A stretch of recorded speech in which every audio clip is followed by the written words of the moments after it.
nessa pergunta, né, que está todo mundo hoje dizendo, mas a Cidinha Campos há tanto tempo falava sobre o brasão e agora veio essa confirmação com o relatório da Polícia Federal. O que você sentiu quando ontem aconteceu essa operação e ele acabou sendo preso, hein, Cidinha?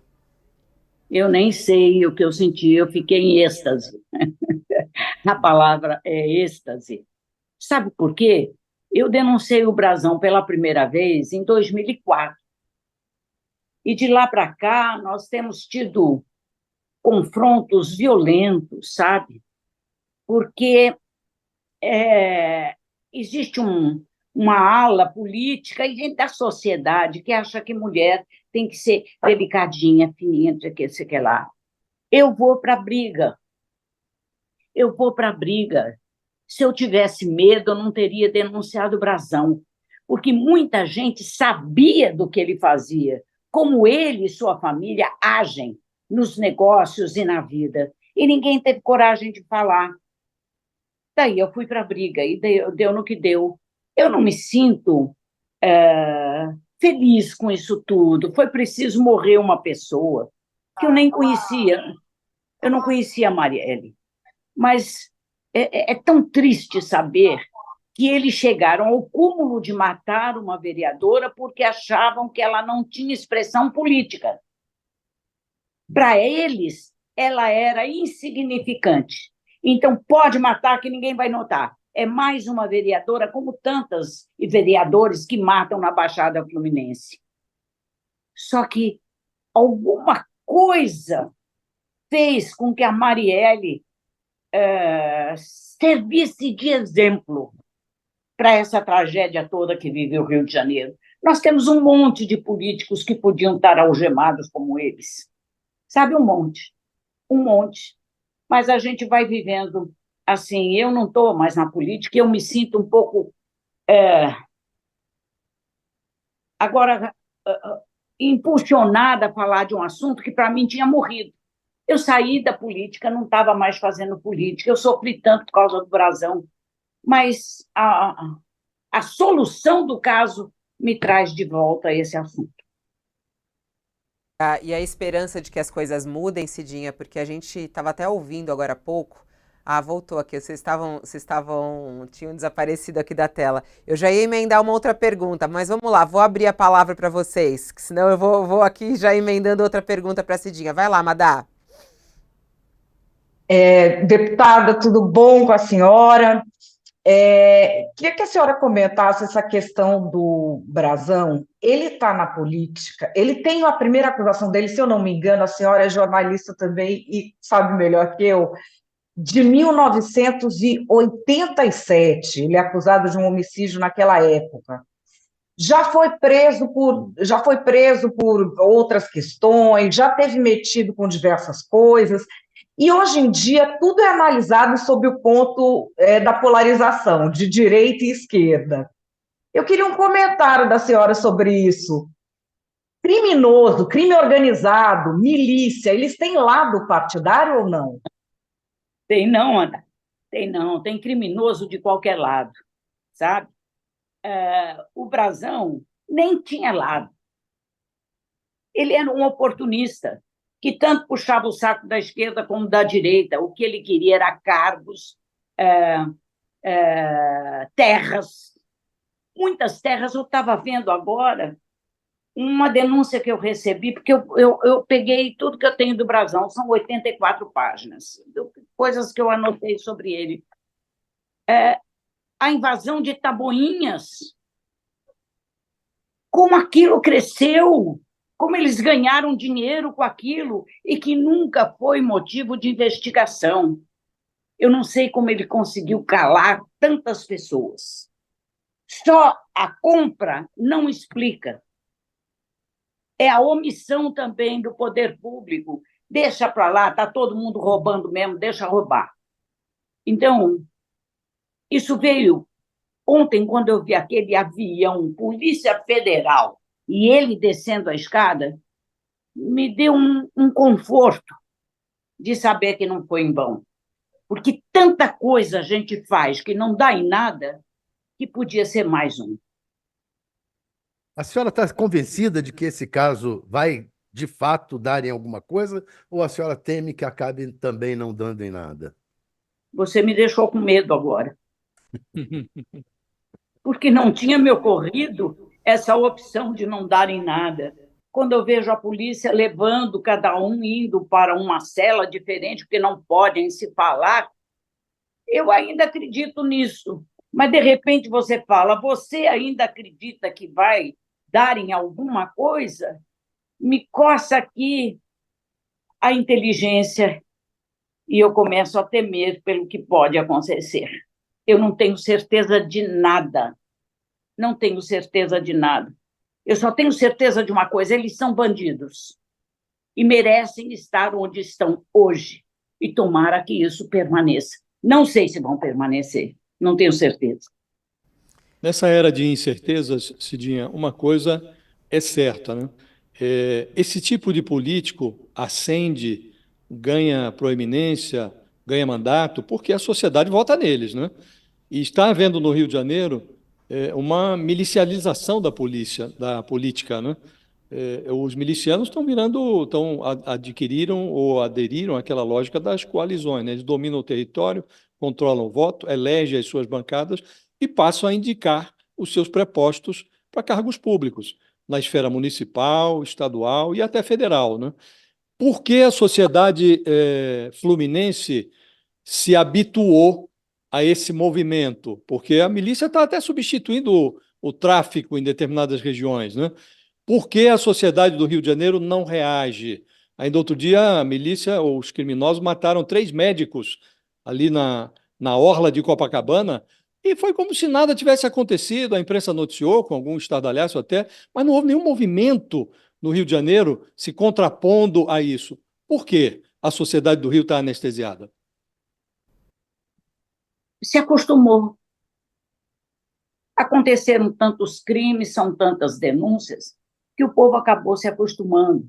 E não é que o povo não saiba que eles são bandidos. O povo até sabe, mas eles estão presentes. O poder público legitimado, que devia cuidar do povo, não cuida.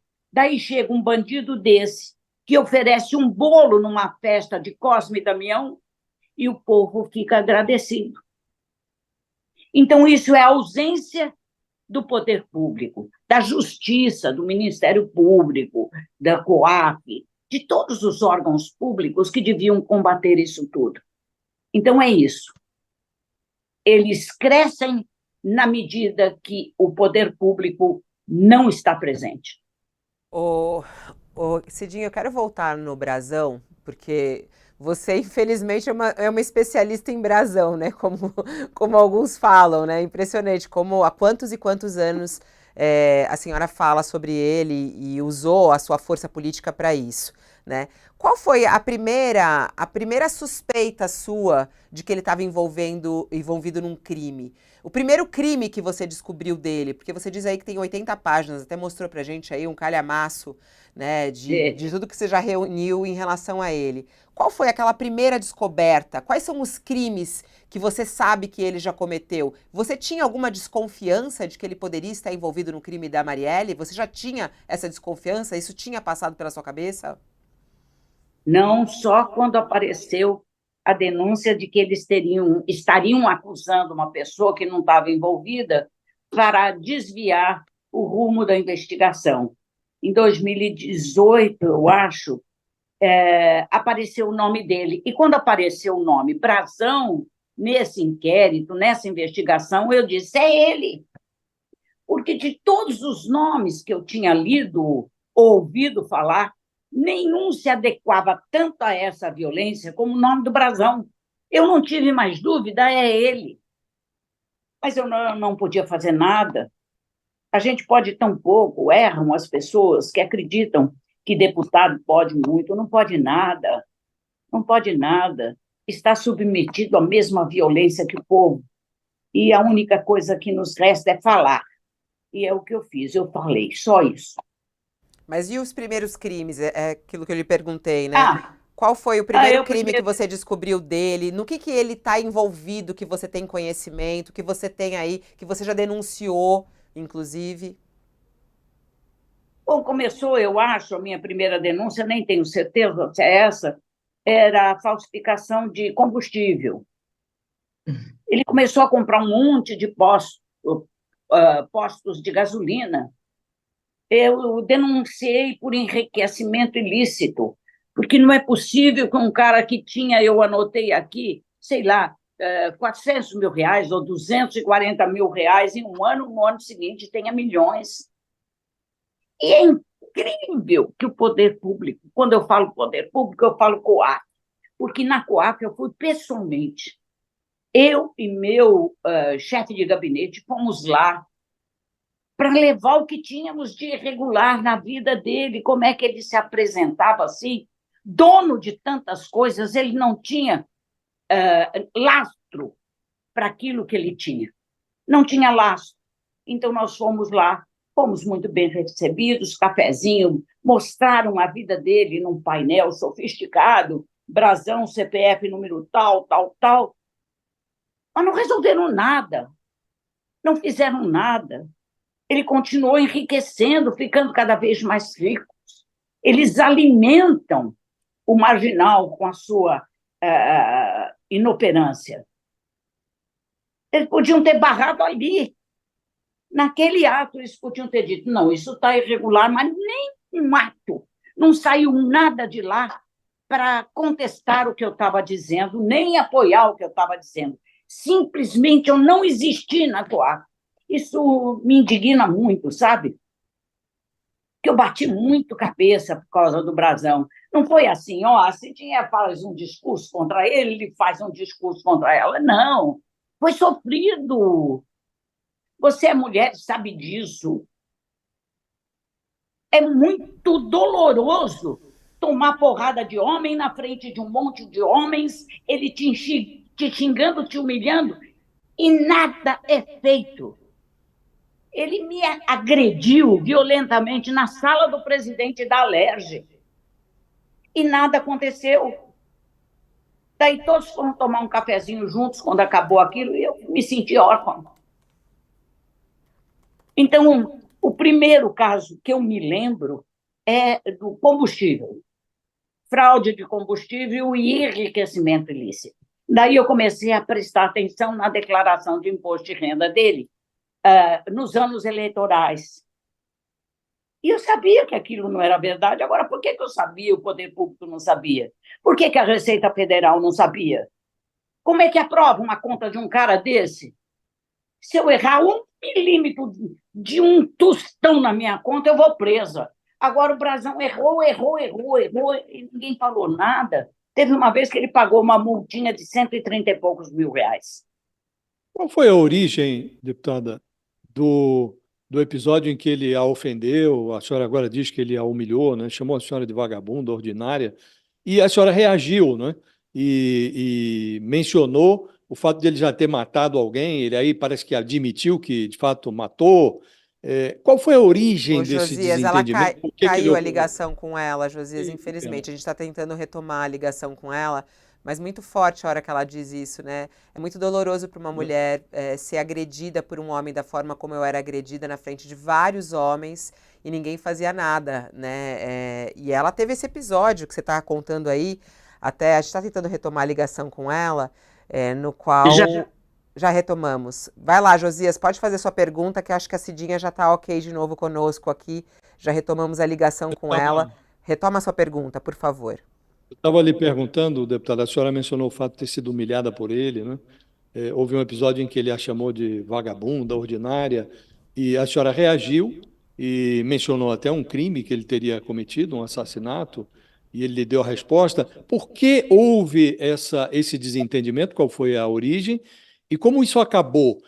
Eu soube que foi parar na delegacia, mas qual foi o desfecho desse episódio?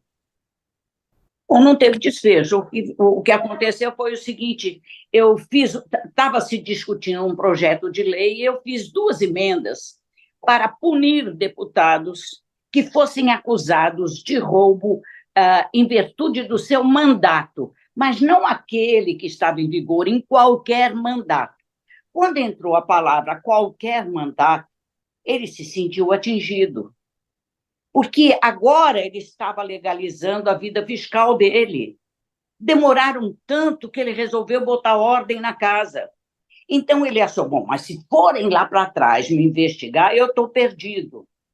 Então eu deixava claro que era em razão de qualquer mandato, não só daquele em vigor, mas nos anteriores também. Daí ele ensandeceu. Ele ficou louco. Ele queria me bater, ele queria fazer tudo. E o que mais me indignou foi que não teve nenhum homem, estava cheio de homem lá, eram 17 ou 20 pessoas, estava cheio de homem lá, não teve ninguém, nenhum homem que desse um soco na cara dele. Porque qualquer homem que vê uma mulher passando o que eu passei tem que reagir no tapa, na porrada. Mas ninguém fez nada. Eu fiquei me defendendo sozinha. E daí ele foi para o plenário e me chamou de nobre deputada. Daí não deu para aguentar. Não deu para aguentar o que ele estava falando, nem a omissão dos meus companheiros, nada daquilo. Foi um sofrimento que vocês não fazem ideia, ter que conviver com o Brazão esse tempo todo, ele passando por mim e dizendo o tempo todo, eu vou te matar, sua filha disso, filha daquilo. Eu vou te matar. E eu dizia que eu estava sendo ameaçada e ninguém fazia nada. Tinha medo de morrer, ô Cidinha? É verdade que você, num determinado momento, até comprou uma arma, andava com uma arma para se defender? Esse é aquele tipo de bobagem que a gente faz, né? Que acha que ter uma arma na bolsa resolve alguma coisa. Mas eu andei armada assim. Eu tinha medo, eu me sentia só. Andando de carro por essa cidade, para todo lado.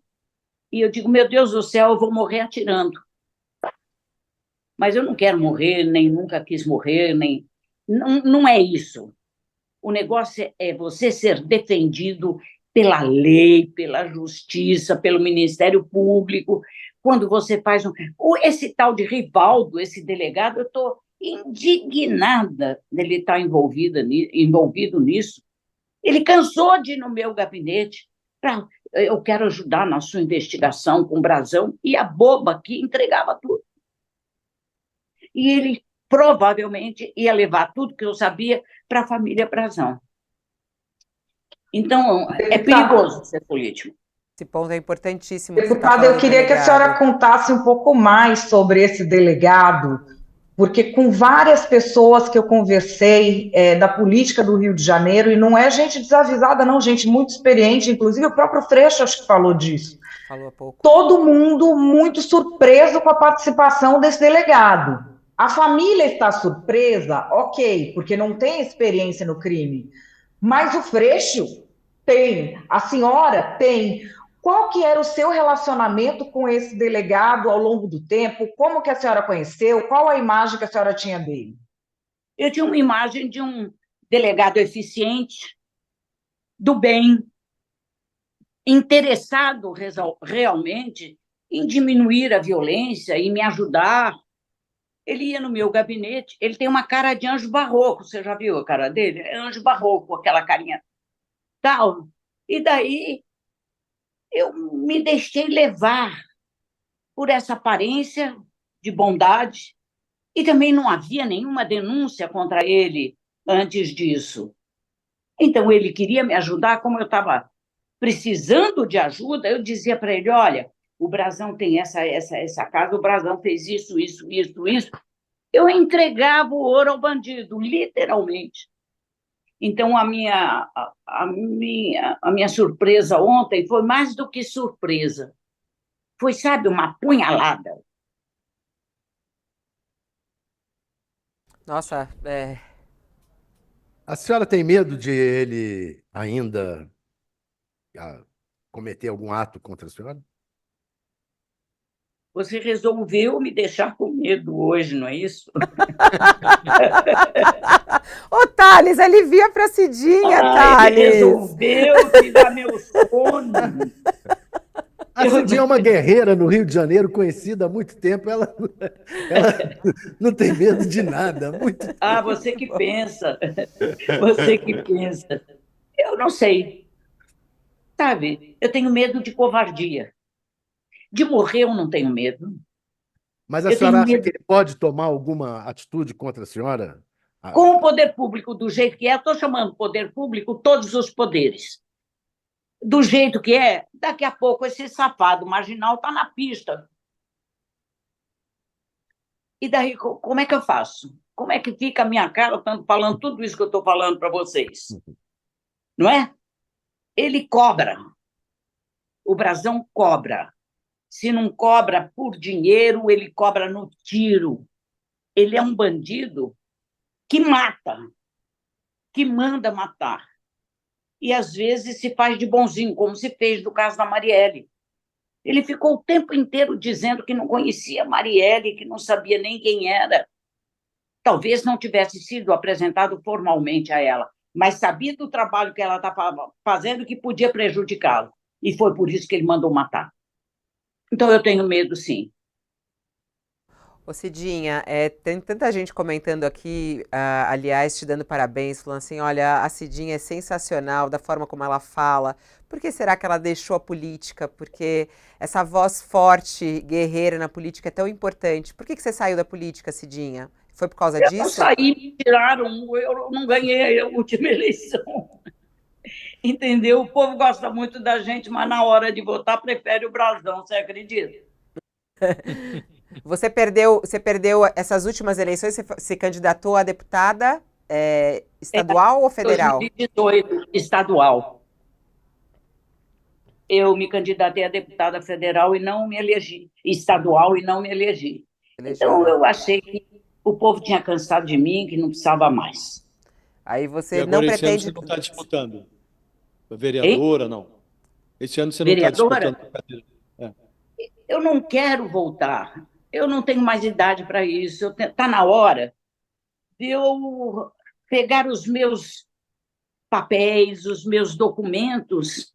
Talvez eu tenha tempo agora de falar: vocês esqueceram disso aqui, porque não foi só o brasão que eu denunciei. Eu denunciei tanta gente. O Álvaro Lins, por exemplo, foi uma denúncia minha. Eu quero saber por que não tomam providência quando a polícia toma conhecimento. Eu não falei escondido para o delegado, eu falei na tribuna do parlamento e não acontece nada. Daí a gente ouve muito, quem é candidato ouve muito. Todo político é igual. Não é igual. Todo eleitor é que está ficando igual. E é isso que a gente tem que evitar. Sabe? É isso que a gente tem que evitar. Evitar que o eleitor não tenha caminho disso. Ele não conheça em quem está votando. Hoje não conhece em quem está votando. Então, é isso. Eu não sei se eu respondi à altura daquilo que você estava. Respondeu sim. Ô Cidinha, queria agradecer de você estar aqui presente. Um bom dia a você, bom trabalho e até uma próxima oportunidade. Muito obrigada a vocês. Eu admiro muito o UOL. Eu me sintonizo com vocês. Sabe, a gente tem uma sintonia fina muito parecida. E você me deu muito medo. Eu não vou dormir essa noite por sua causa. Ai, Thales, conserta isso, vai.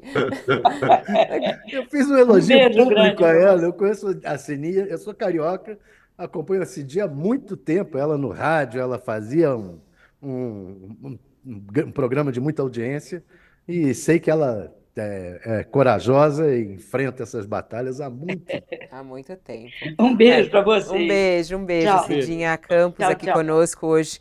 E todo mundo lembrou do nome dela, né? Porque, como ela mesma estava falando, toda essa história em relação